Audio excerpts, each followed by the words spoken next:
Hello everyone welcome back to my channel मु तितानी आपण मान को आउ एक नुआ वीडियो स्वागत करुच्ची। आज आम देखा 12 मासी आंब। देखंतु मोर आंब सब पणा मासंत गला आंब सबू गछरे पाचिला किंतु ये जो 12 मासी गछ आधर देखंतु मोर केमती सबू आंब बौल सब पलि आसला। आज आम यही 12 मासी गछरु गोटे कलिम करवा।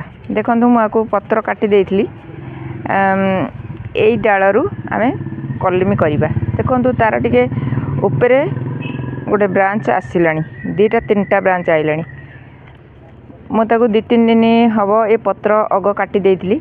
यही डालटा को लेकिन आम से कलिम करवा। चलतु प्रस्तुत करवा केमिति कलिम करिया। यही डालटे काटिकी नवा। देखिले तो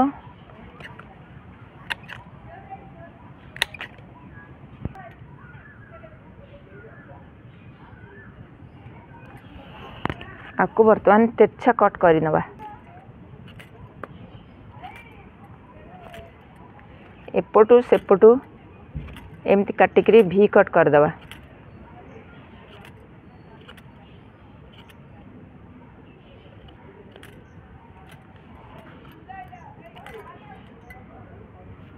ये भाव में 1 इंच काटिदेवा। ये है मोर देसी आंब गछ। एमती पॉलिथिन रे देसी टाकुआ पकईथी से गछ हो जाइतला। आमे ताको वर्तमान मझीरु कट करवा।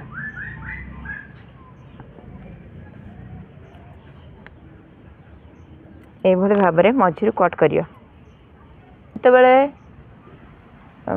गछटा लगौचंती विशोधन करिवे एभली फंजीसाइड औषध रे। देखंतु एभली औषधि पानी रे फंजीसाइड पाउडर गोलेकरी एभली भाव में एथिरे टिके देबे, जाफले फंगस लागिवनी। आमे एई फाटक रे आको एमती भल से चापिकरी रखिया।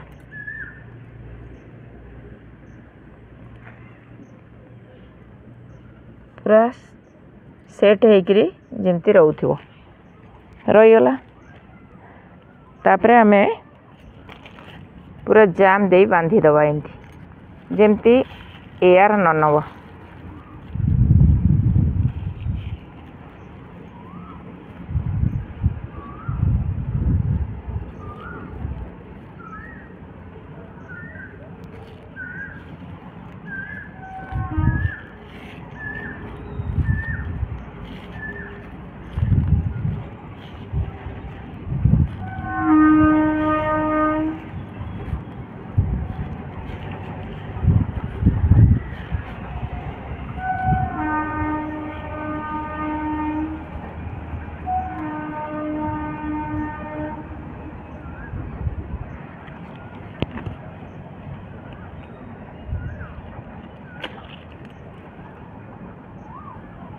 आ गोटा पानी रे एमती आमे बांधी दबा।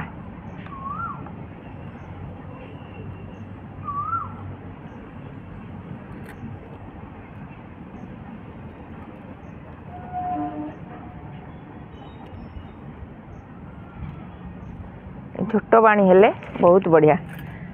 आधे एमती टिके से पानी आउ टिके दे दबा।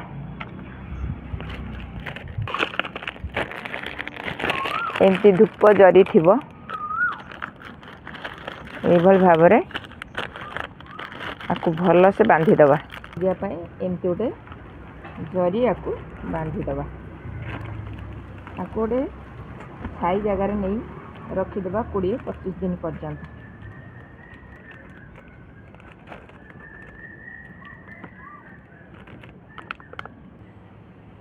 देखिले तो एभल भाव में आमे करदेले आंब गछर कलिमी। आपको छाई जगार 1 मास रखीदबा, 25 दिन कि मासे आपको रखीदबा। तापर देखिबा जोड़ कलमी केमिति।